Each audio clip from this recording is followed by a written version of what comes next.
Hi guys මට මේ අද අහම්බෙන් වගේ හම්බුනේ පොඩි ටිප් එකක් ඔයාලටත් කියන්න හිතුණා. හැබැයි ගොඩක් අය මේක දැන්ටමත් දන්නවත් ඇති. ඒත් අපි බලමු. මම මේ බල ඉන්නේ SAP වල group reporting වලට තියෙන වීඩියෝ එකක්. ඉතින් මම මේ වීඩියෝ එක බේස් කරගෙන මේක ගැන සම්පූර්ණ නෝට් එකක් හදනවා. ඒ කියන්නේ මේක කොහොමද process එක වෙන්නේ step by step ඒ විදියට. ඉතින් දැන් මේක බලුවොත් එimhe විනාඩි 40ක් 45ක් තියෙනවා. දැන් නවත්ත ටයිප් කර කරන්න ගියාම පැයකමාරක් විතර යන ලොකු වැඩක්.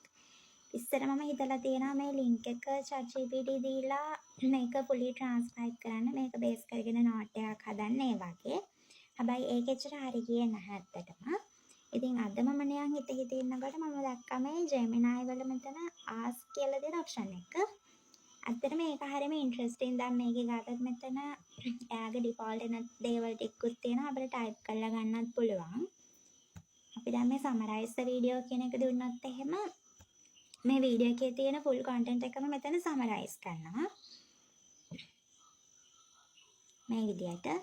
දැන් මම මේක කියවලත් බලුවා මේක හරියම ඇකියුරේට් ඇත්තටම. ඒ කියන්නේ අර normal general idea එකම විතරක් නෙවෙයි.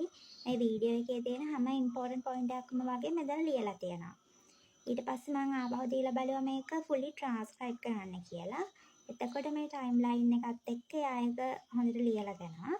ඊට පස්සේ ආපහු මම දැම්ම මේ ඒ transcribe එක base කරගෙන note එකක් හදන්න sub headings එහෙම දාලා. ඉතින් ඒකත් හරියම ලස්සනට කරලා දෙනවා. ඉතින් හරියම හොඳ option එකක් අපිට පොඩි කාලෙකින් ලොකු වැඩක් කරගන්න පුළුවන්.